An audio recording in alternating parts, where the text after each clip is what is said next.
Good morning students. आज के इस वीडियो लेक्चर में मैं आपका स्वागत करता हूं। जैसे कि अभी आपका रिवाइज चल रहा था, तो मैं रिवाइज आपका इसलिए करा रहा था कि आपके 28 सितंबर से एग्ज़ाम शुरू होने जा रहे थे, लेकिन आपको इस चीज़ की जानकारी है कि आपके एग्ज़ाम पोस्टपोन हो चुके हैं। तो मैंने रिवाइज रोक दिया है बच्चों, और आज मैं आपके लिए नया चैप्टर सर्कल शुरू करने जा रहा हूँ। अगर आपको याद हो तो मैं आपको क्वाड्रिलेटर पढ़ा चुका था। क्वाड्रिलेटर के एक्सरसाइज के पहले 18 क्वेश्चन मैंने आपको सोल्व करा दिए थे बच्चों। अगर आगे के क्वेश्चन देखे जाए, आगे के क्वेश्चन आपके सिलेबस में नहीं है, नए सिलेबस के अनुसार उन क्वेश्चनों को हटा दिया गया है। आपको इस एक्सरसाइज के पहले 18 क्वेश्चन ही करने हैं। इस तरह आपका ये चैप्टर फिनिश हो चुका है, आगे की एक्सरसाइज भी आपको नहीं करनी है। आपको क्वाड्रिलेटर के पहले दूसरे वाली ये जो एक्सरसाइज है, इससे आपको केवल 18 क्वेश्चन ही, यानी कि जितने क्वेश्चन मैंने आपको कराए हैं यहां तक ही करने हैं। आगे के क्वेश्चन आपके सिलेबस में नहीं है। आज मैं आपके लिए नए चैप्टर की शुरुआत करने जा रहा हूं बच्चों। इस चैप्टर का नाम है सर्कल। क्या होता है सर्कल, इसके क्या क्या एलिमेंट्स हैं, इस वीडियो लेक्चर के माध्यम से मैं आज आपको इसे समझाने वाला हूं। सर्कल क्या होता है बच्चों? अगर मैं सर्कल की बात करता हूं, मान लीजिए सबसे पहले हम सर्कल की डेफिनेशन आपको समझाएंगे। क्या होता है सर्कल की डेफिनेशन? मान लीजिए हमारे पास कोई फिक्स पॉइंट है। क्या है बच्चों? Fix point. और हमने यहां एक मूविंग पॉइंट लिया। यहां हमने बी पॉइंट पर इस पॉइंट को नाम दिया मैंने मूविंग पॉइंट। Moving point. और फिक्स पॉइंट से मूविंग पॉइंट की जो डिस्टेंस है एक कांस्टेंट के रूप में ले ली। कांस्टेंट का मतलब ये डिस्टेंस कुछ भी हो सकती है। इस डिस्टेंस को आप 5 सेंटीमीटर ले लीजिए, या 6 सेंटीमीटर ले लीजिए, या 8 सेंटीमीटर ले लीजिए, ये डिस्टेंस आपकी कांस्टेंट के रूप में आपको यूज करनी है। ये डिस्टेंस आपने कांस्टेंट के रूप में ले ली। अगर हम फिक्स पॉइंट को अपनी जगह फिक्स रखें और मूविंग पॉइंट को इस प्रकार मूव कराएं कि इसकी फिक्स पॉइंट से डिस्टेंस हर बार सेम रहे। सपोज करो ओ से बी तक की डिस्टेंस 6 सेंटीमीटर है बी पॉइंट पर। अब इस मूविंग पॉइंट को सपोज करो मैं ई पॉइंट पे लेके आ गया, तो जितनी डिस्टेंस ओ से बी तक थी अगर वही डिस्टेंस ओ ई पर रहे। अगर मैं इस पॉइंट को यहां लूं, मतलब इस मूविंग पॉइंट को यहां भी एक दिया आया होगा, सपोज करो इस पॉइंट का नाम एम है, तो जो डिस्टेंस ओ बी है अगर वही डिस्टेंस ओ एम रहे और वही डिस्टेंस ओ ई रहे, और ये मूविंग करता हुआ पॉइंट इस प्रकार मूव करता रहे कि इसके फिक्स पॉइंट से डिस्टेंस हर बार सेम रहे, तो जो मूविंग पॉइंट का लोकस होगा, ये वाला लोकस, ये कहलाएगा आपका सर्कल। क्या कहलाएगा बच्चों? सर्कल। अर्थात सर्कल की डेफिनेशन क्या हुई? यदि हमारे पास एक फिक्स पॉइंट है और एक मूविंग पॉइंट है, इस मूविंग करने वाले पॉइंट को इस प्रकार मूव कराया जाए कि इसकी फिक्स पॉइंट से डिस्टेंस हर बार सेम रहे, अर्थात O B equal O M equal O E equal O A equal O B, ये सारी डिस्टेंस सेम रहे। तो जो जिस रास्ते पर आपका मूविंग पॉइंट चल रहा था, इस वाले रास्ते पर, इसको हम लोग सर्कल बोलते हैं। क्या बोलते हैं बच्चों? सर्कल। अब इसके कुछ एलिमेंट्स हैं, इन एलिमेंट्स के बारे में बात करते हैं। सबसे पहले सर्कल। सर्कल का सेंटर क्या होता है? जो आपका फिक्स पॉइंट था, जो मैंने यहां ओ का नाम दिया है, इस सर्कल का सेंटर कहलाता है। क्या कहलाता है बच्चों? सेंटर। अब बात आती है रेडियस की।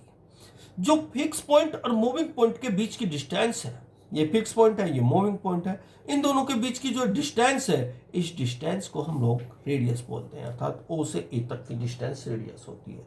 ओ, ओ बी, ओ एम, ओ ई या ओ ए, ये सारी की सारी रेडियस कहलाती हैं, क्योंकि ये डिस्टेंस सारी सेम है।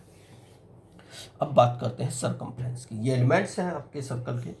अगर हम ए से चलना शुरू करें बच्चों, ए से बी पे आए, बी से फिर एम पर आए, एम से ई पर आए, ई से सी पर आए, सी से डी पर आए और वापस ए पर आ जाए, तो ये लोकस है, मूविंग पॉइंट का जो लोकस है ये कहलाता है सरकमफ्रेंस, यानी कि जिस रास्ते पर आपका लोकस जिस रास्ते पर, जिस लोकस पर आपका मूविंग पॉइंट चल रहा था, ये जो सर्कल था, यही आपका सरकमफ्रेंस कहलाता है। अब बात आती है कोड की। कोड क्या होता है? कोई एक लाइन जो सरकमफ्रेंस के एक पॉइंट से दूसरे पॉइंट पर चले जाए, जैसे सीडी, जो सर्कल के बीच से होके जाए, जैसे सीडी है, ये आपकी कोड कहलाती है। सर्कल में बहुत सारी कोड हो सकती हैं, लेकिन वो सबसे बड़ी कोड होती है जो सेंटर से होकर जाए, जैसे ई ओ ए, ये भी सर्कल की कोड है, बट ये सबसे बड़े वाली कोड है। इस कोड को हम लोग डायमीटर भी बोलते हैं। तो डायमीटर ए ओ ई हो जाएगा, ए ओ ई हो जाएगा, ये डायमीटर कहलाएगा। ये सी डी कोड है, ओ ई ओ ए ओ ई, ये डायमीटर भी है, कोड भी है, इसके दो नाम है। लेकिन अगर मैं सी डी को देखता हूं, सी डी बच्चों सिर्फ आपकी एक कोड है। तो कुल मिलाकर मैं आपसे कहना चाह रहा हूं, अगर मैं कोई लाइन एक ऐसे ड्रा करूं, ये भी कोड है।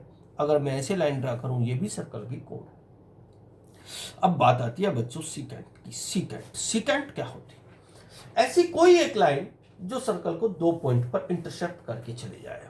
जैसे मेरे पास ही कोई सर्कल था, इसका फिक्स पॉइंट था, तो ये जो मेरी लाइन है, ये वाली लाइन, ये सर्कल की सीकेंट है। क्या है बच्चों? सीकेंट। सीकेंट होती है एक्चुअली जो लाइन सर्कल को दो बार कट करके जाए। जैसे इस लाइन ने एक पॉइंट ए पर, और इस पॉइंट को नाम दे दिया मैंने बी, इसी लाइन ने एक पॉइंट बी पर कट करके किया है, इंटरसेप्ट करके गई है ये लाइन, किसको? सर्कल को। तो ये सर्कल की सीकेंट कहलाएगी। अब बात आती है बच्चों टेंजेंट। ये टेंजेंट क्या होती है? कोई एक ऐसी लाइन जो सर्कल को टच करके निकल जाए, जैसे ये वाली लाइन है, ये इस ए पॉइंट पर, कुछ भी नाम दे दीजिए, चलो मैंने सी का नाम दिया, सी पर इसको टच करके जा रही है, तो ये टेंजेंट सर्कल की टेंजेंट कहलाएगी। सर्कल में हम बहुत सारी सीकेंट खींच सकते हैं, ऐसे ऐसे ये सीकेंट है। इसी प्रकार सर्कल पर हम बहुत सारी टेंजेंट खींच सकते हैं, ऐसे ऐसे। लेकिन ध्यान रहे, एक पॉइंट पर एक ही टेंजेंट खींची जा सकती है। एक बात और, सर्कल पर एक पॉइंट पर एक ही टेंजेंट खींची जा सकती है, और सर्कल पर इन्फिनिटिव टेंजेंट खींच सकते हैं, ऐसे ऐसे ऐसे, ये सारी टेंजेंट कहलाएंगी।